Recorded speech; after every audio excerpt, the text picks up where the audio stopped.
Good morning student. आप सभी कैसे हैं? उम्मीद है आप ठीक होंगे और हम भी आशा रखते हैं आपसे आप जहां भी हैं, जैसे भी हैं, स्वस्थ रहें, सुरक्षित रहें और अपने आप को सेफ रखें, क्योंकि आप हमारी धरोहर हैं और हम अपनी धरोहर को खोना नहीं चाहते।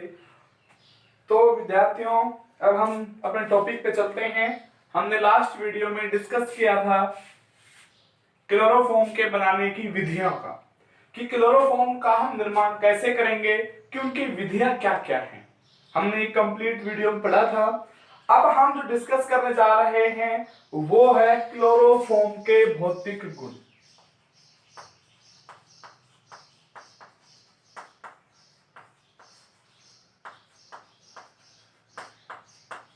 क्या है विद्यार्थियों?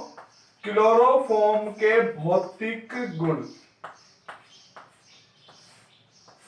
कि क्लोरोफॉर्म की जो भौतिक गुण है वो क्या क्या होते हैं। देखो विद्यार्थियों, जैसे आप सभी जानते हो, जनरली एक बात तो आप सब जानते होंगे कि भाई यह है, इसको हम बेहोशी की दवा बोलते हैं ना भाई। कहते हैं कि फिल्मों में आपने देखा होगा कि कोई विलन होता है तो किसी भी प्राणी को या सुंघा देता है तो उससे वो बेहोश हो जाता है। आपने अक्सर बहुत सी मूवियों में देखा भी होगा। तो वो क्या होता है, वो क्लोरोफॉर्म ही होता है जो सूंघने से बेहोश से आ जाती है। अच्छा, अधिक मात्रा में आपको पता है अति हर चीज की खराब है, अगर आप अति करोगे तो नुकसानदायक होता है। तो क्लोरोफॉर्म का जो भौतिकी गुण है वो क्या क्या है, देखो भाई। नंबर 1, क्लोरोफॉर्म जो है, अगर हम इसकी बात करें अवस्था की, द्रव अवस्था में होती है। अगर हम बात करें कि भाई इसकी स्मेल कैसी आती है, तो मीठी गंध आती है, मीठी। तो ऐसा लगेगा जैसे कोई स्मेल स्वीट स्मेल के साथ होते हैं, ये मीठी गंध होते हैं और कलर लैश होते हैं। कैसी होती है? कलर लैश होती है। आपने पढ़ा फर्स्ट में क्या? रंगहीन,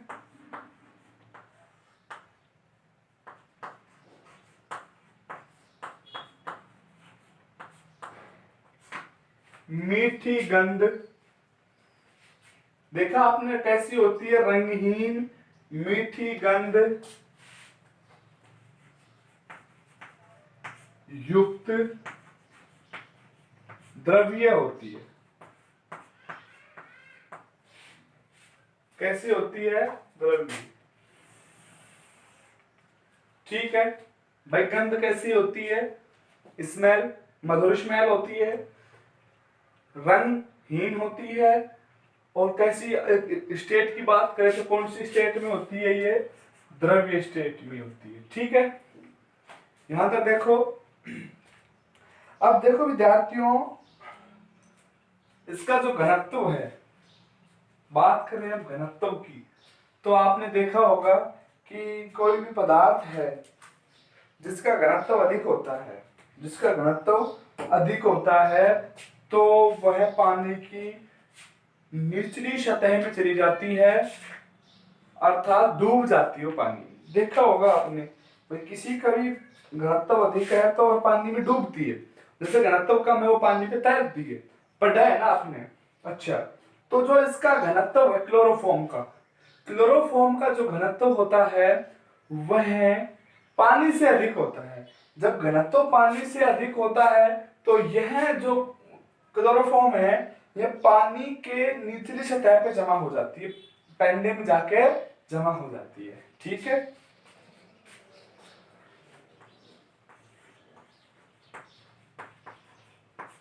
घनत्व पानी से अधिक होने के कारण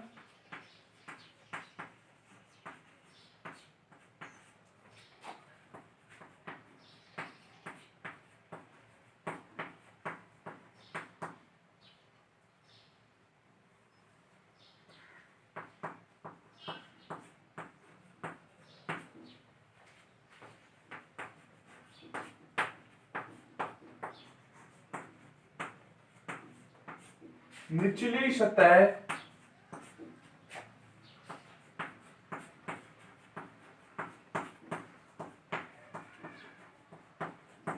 पर जमा हो जाती है। कहाँ जमा हो जाती है? घनत्व पानी से अधिक होने के कारण यह पानी की निचली सतह पर जमा हो जाती है। यह कौन? यह बात हो रही है क्लोरोफॉर्म की। जो यहाँ पर यह लिखा है, यहाँ पर किसकी बात हो रही है? क्लोरोफॉर्म की। अच्छा, नंबर 3 जो हम बात करते हैं मेनली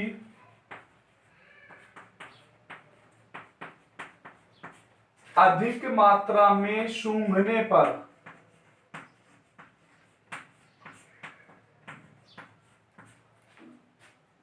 बेहोशी आ जाती है।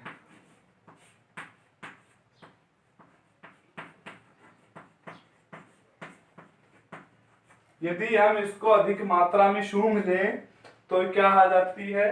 बेहोशी की अवस्था में आ जाती है, जिसको हम निश्चेतक अवस्था या अचेत अवस्था बोलते हैं।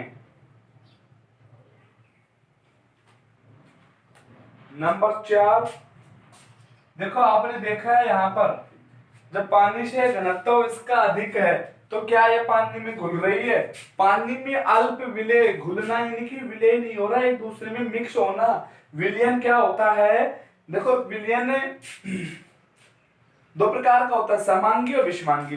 समांगी में तो क्या होता है कि समान समान को घोलता है, समान समान को घोलता है, और विषमांगी में असमान असमान होते हैं दोनों पदार्थ, विलय विलायक दोनों। अच्छा, तो घनत्व पानी से अधिक है। जब घनत्व पानी से अधिक है तो यह पानी में क्या है? अल्प विलय होती है और कार्बनिक विलायकों में विलय होती है।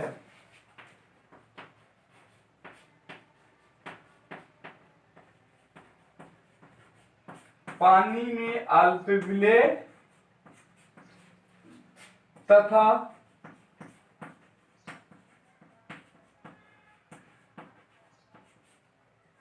कार्बनिक विलायकों में पानी में अल्प विलय तथा कार्बनिक विलायकों में विलय होती है।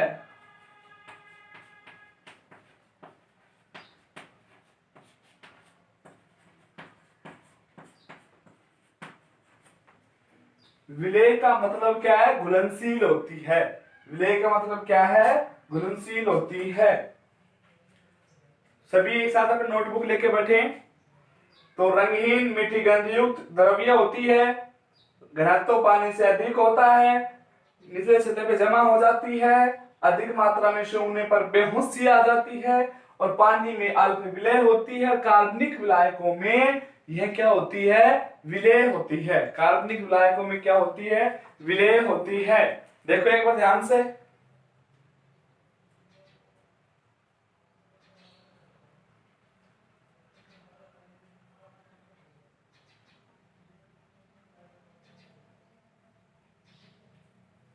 देखो भाई, अब आता है एक कि क्लोरोफॉर्म की शुद्धता का परीक्षण।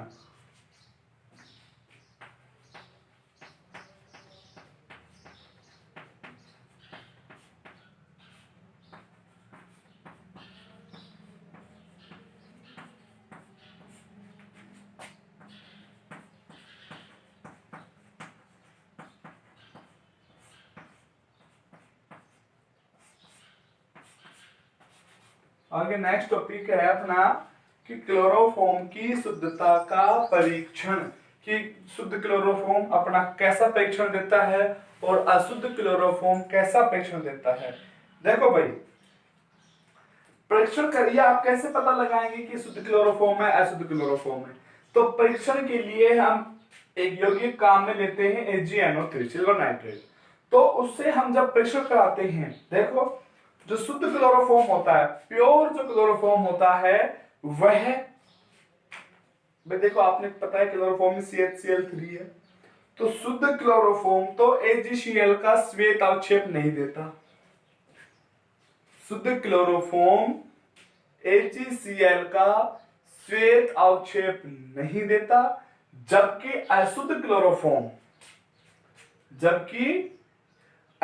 क्लोरोफॉर्म AgCl का श्वेत अवक्षेप देता है। सुना आपने? शुद्ध CHCl3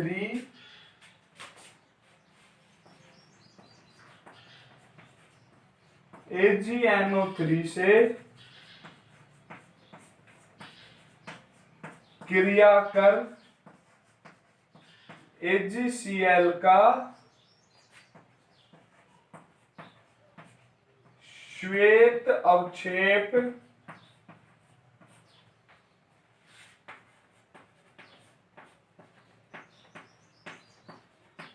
नहीं देता है, जबकि अशुद्ध क्लोरोफॉर्म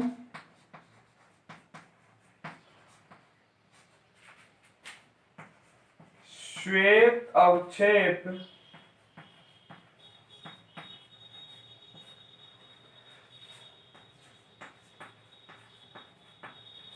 देता है। ध्यान से देखो इसको एक बार।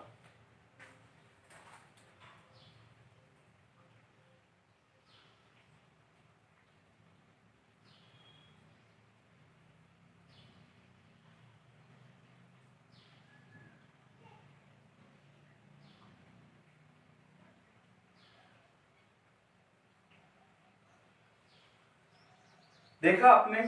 अब यहां से क्वेश्चन का एक ये संचार होता है कि AgNO3 से क्लोरोफॉर्म भाई जो शुद्ध है वो तो श्वेत अवक्षेप नहीं दे रहा, जबकि अशुद्ध देता है। क्यों? क्योंकि जो होता है अशुद्ध जो क्लोरोफॉर्म होता है, और जब AgNO3 जो वायु प्रकाश की उपस्थिति में वो क्या देता है? HCl देता है। क्या देता है? HCl। यहां पर लिख देते हैं क्योंकि रीजन पूछेगा क्यों, तो आप लिखेंगे क्योंकि अशुद्ध क्लोरोफॉर्म, अशुद्ध CHCl फिर लिख देता हूं मैं आपको, अशुद्ध क्लोरोफॉर्म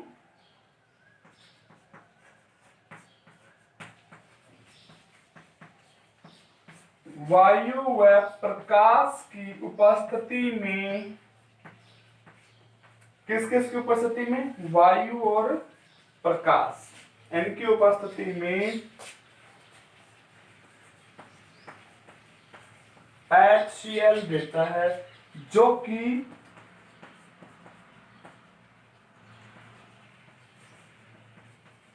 AgNO3 से क्रिया कर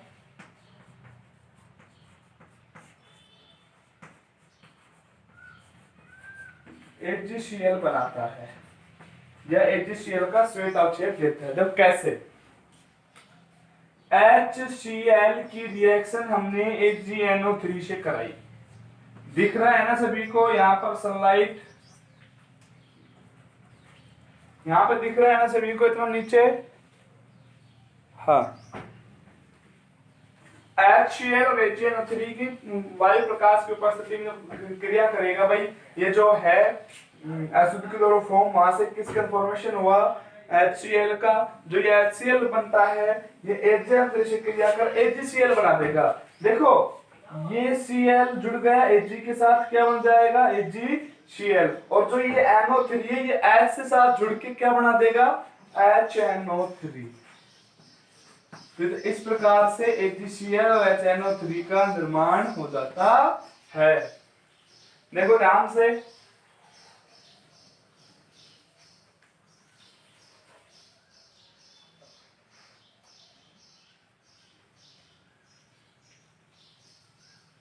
इस प्रकार से अपने भौतिक गुण हो गए और क्लोरोफॉर्म की शुद्धता का परीक्षण भी हो गया। तो आपने पता लगा लिया कि किस प्रकार से किसका घनत्व अधिक होता है। पानी, जैसे आपने कुछ क्वेश्चन ये भी आ जाता है कि क्लोरोफॉर्म द्रव की निचली सतह पे, क्लोरोफॉर्म द्रव की निचली सतह पे जमा हो जाती है। क्यों? क्योंकि उसका घनत्व क्या होता है? पानी से अधिक होता है, इसलिए वह उसकी निचली सतह पे जमा हो जाती है। देखो आपने पता है घनत्व बराबर द्रव्यमान बटे आयतन, जिसका घनत्व अधिक होता है वह उतनी ही अधिक भारी होती है। ठीक है, देखा आपने, अनुपात पास होते हैं, घनत्व अधिक होता है। देखो भाई अब हम बात करते हैं रासायनिक गुण की। किसकी बात करते हैं? रासायनिक गुण।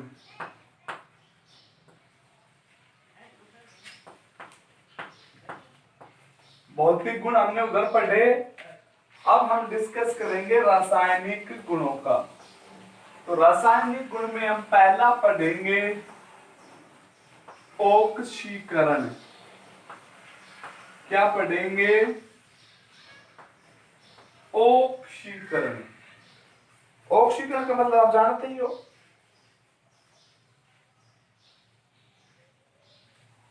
हाँ देखो, ऑक्सीकरण का तात्पर्य क्या है? ऑक्सीजन का जुड़ना, ऑक्सीजन का जुड़ना। देखो भाई, अब हम फर्स्ट में पढ़ेंगे किसको? ऑक्सीकरण को, कि ऑक्सीकरण क्या होता है। किसके रासायनिक गुण पढ़ रहे हैं? क्लोरोफॉर्म के। तो सिंपल सी बात है कि जब क्लोरोफॉर्म का जो रासायनिक गुण पढ़ेंगे तो ऑक्सीकरण भी उनका ही होगा, और जब ऑक्सीकरण होगा उनका तो ऑक्सीजन क्लोरोफॉर्म का अभिकारक में उपस्थित होना बहुत जरूरी है। रासायनिक गुण उन्हीं के पढ़ रहे हैं, इसका मतलब है कि अभिक्रिया में कौन भाग लेगा? Chloroform, right? कौन भाग लेगा? क्लोरोफॉर्म।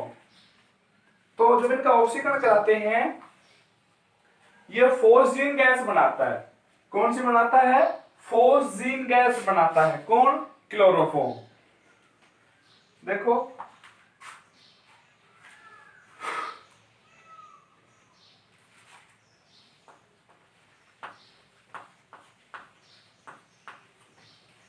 सूर्य के प्रकाश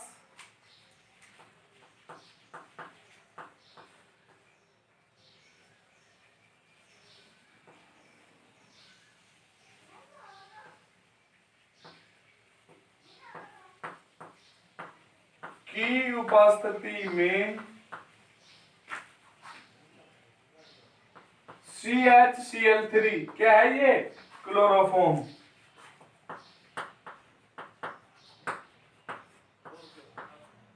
विषैली गैस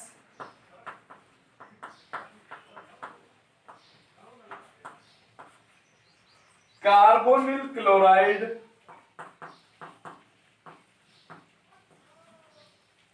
जिसको हम क्या बोल देते हैं? फोस्जीन बनाता है।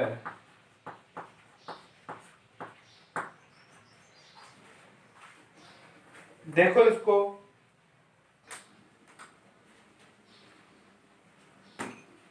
क्या बनाता है? फोस्जीन बनाता है।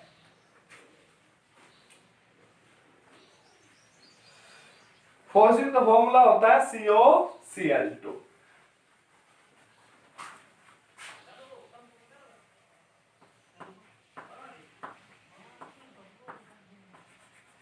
ये क्या है? फोस्जीन। देखो भाई, CHCl3 ऑक्सीजन,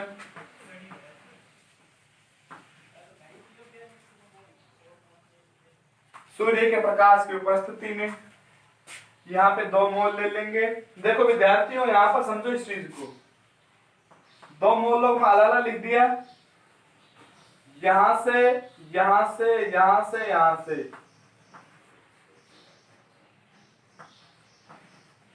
क्या क्या बाहर हो रहे हैं? HCl। इसमें इसको हम हाइड्रो हैलोजनेशन भी बोल देते हैं। हाइड्रो हैलोजनीकरण। हाइड्रो हैलोजन क्यों बोल देते हैं? क्योंकि इसमें हाइड्रो और हैलोजन का निष्कासन हो रहा है। किसका निष्कासन हो रहा है? हाइड्रोजन और हैलोजन। तो क्या जुड़ जाएगा? COCl2 plus 2HCl। कितने मोल बन जाएंगे? 2। देखो यहां से, देखो एक हाइड्रोजन एक Cl निकल के जा रही है, एक हाइड्रोजन एक HCl निकल के जा रही है। 2 मोल थे, दोनों मोल पे एक ही निकल के जाएगी, एक हाइड्रोजन एक Cl, एक हाइड्रोजन एक Cl। तो उनकी जगह पे एक एक क्या आ जाएगी? ऑक्सीजन आके जुड़ जाएगी। कौन आके जुड़ जाएगी? ऑक्सीजन। देखो ध्यान से देखो इसको, और क्या बन जाएगी? फोस्जीन। क्या बन जाएगी? फोस्जीन। देखा? चलो आगे चलते हैं।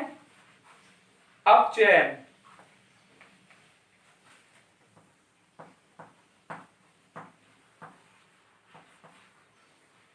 पहला ऑक्सीकरण, दूसरा क्या है, अप चैन। चलो इसको पहले ऑक्सीकरण को पढ़ लेते हैं, थोड़ा सा रह गया है टॉपिक।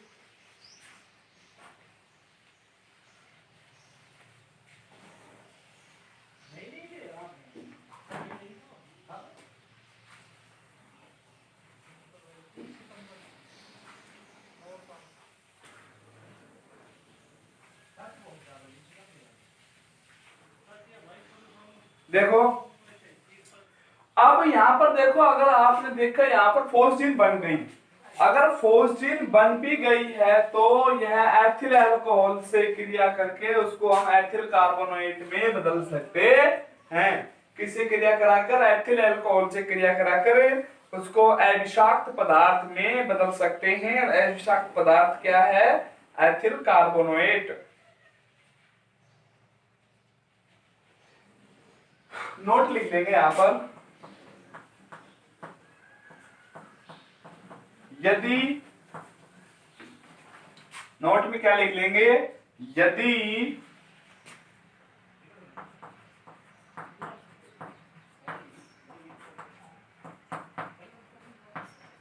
विषैली गैस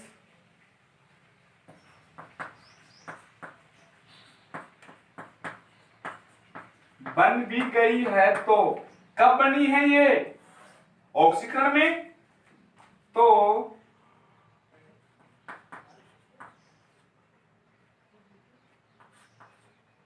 एथिल अल्कोहल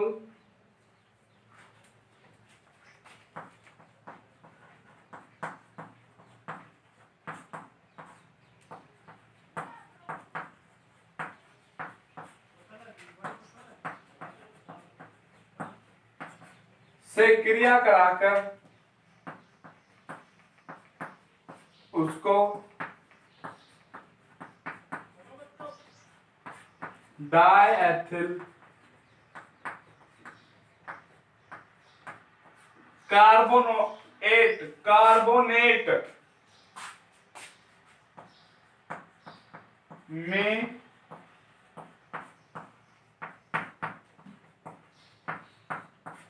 बदला जा सकता है,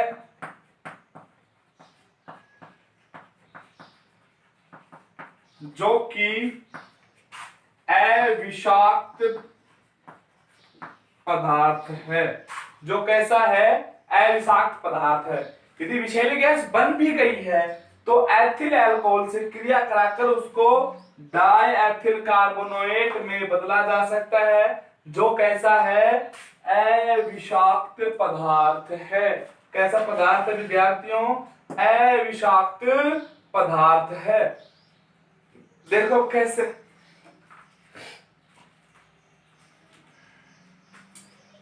ये है अपनी फोर्जिन। देखो COCl2 होता है फोर्जिन का फॉर्मूला, तो COCl2 में स्ट्रक्चर बना देता हूं आपको। ये COCl2 होगा, कार्बनिक वैलेंस 4 होती है। मैं आपको समझाने के लिए कर रहा हूं ताकि आपको समझ में आ जाए। और डायएथिल अल्कोहल,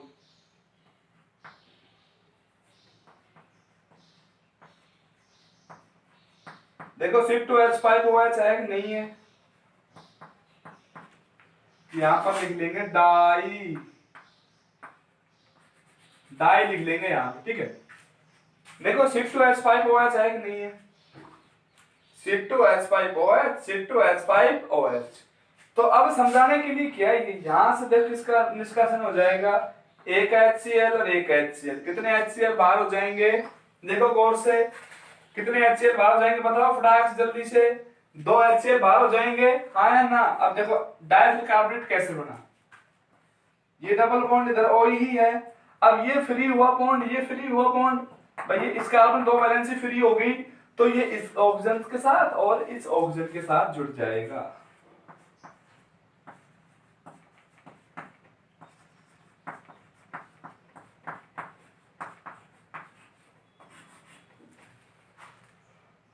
समझ में आया।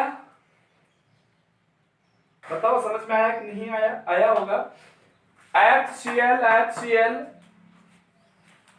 कार्बोनेट CO3 है,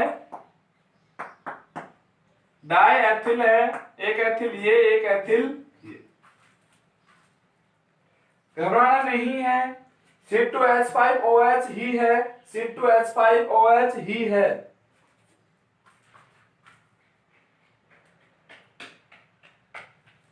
राइट। अब हम पढ़ेंगे अपचयन। क्या पढ़ेंगे? अपचयन।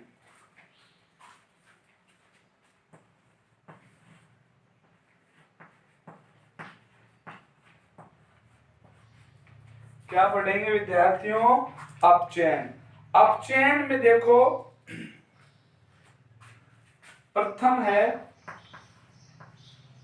Zn प्लस HCl से अपचयन। इनकी उपस्थिति में जब अपचयन कराएंगे तो क्या बना जाएगा? जो क्लोरोफॉर्म है वो CH2Cl2 में परिवर्तित हो जाएगा, ट्राइक्लोराइड से डाइक्लोराइड बन जाएगा। अपचयन का मतलब क्या होता है? हाइड्रोजन का योग। तो CHCl3 प्लस 2H, इनकी उपस्थिति यानी कहता हूं CH2Cl2 बनता है। ठीक है, CH2Cl2 बनता है।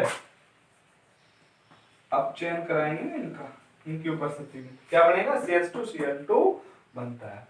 अब देखो भाई, दो हाइड्रोजन है, इसके साथ एक क्लोरीन को बाहर कर देगा और एक यहां जुड़ जाएगा, तो CH के साथ एक हाइड्रोजन जुड़ेगा तो क्या बन जाएगा?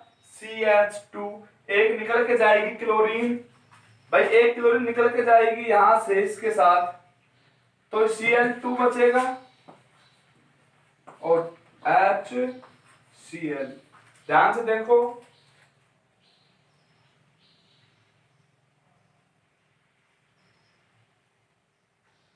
देखा आपने। अब जो दूसरा है,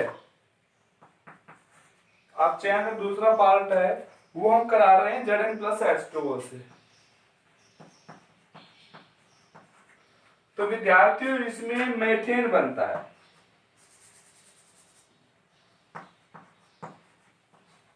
क्या बनता है? मेथेन।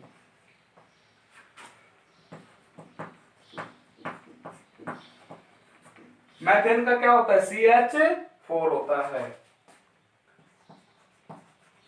दिख रहा है यहां पर सभी को? देखो ध्यान से, सभी को दिखना चाहिए। CHCl3 प्लस, अब चेन करा रहे हैं तो हाइड्रोजन तो लेंगे ही लेंगे, और किसकी उपस्थिति में? Zn प्लस H2, 6 हाइड्रोजन ले लेंगे। 3 तो H के साथ बाहर हो जाएगा, 3HCl, 3 यहाँ जुड़ जाएगी, 3Cl हाइड्रोजन के साथ बाहर हो जाएंगे, 3HCl बन जाएगा, और 3 हाइड्रोजन जो बचेंगे वो इसके साथ जुड़ जाएगा, क्या बन जाएगा? CH4 plus 3HCl। CH4 methane का फॉर्मेशन हुआ, बना मैथेन, और ये HCl बाहर हो गया। तो इस प्रकार से अब हमने भौतिकीय गुण और रासायनिक गुण में दो ही पढ़े हैं हमने, ऑक्सीकरण और अपचयन। आज के लिए इतना ही काफी है। धन्यवाद। घर पे रहें, स्वस्थ रहें, सुरक्षित रहें और नियमित स्टडी करते रहें। किसी प्रकार की कोई भी समस्या हो तो संपर्क करें।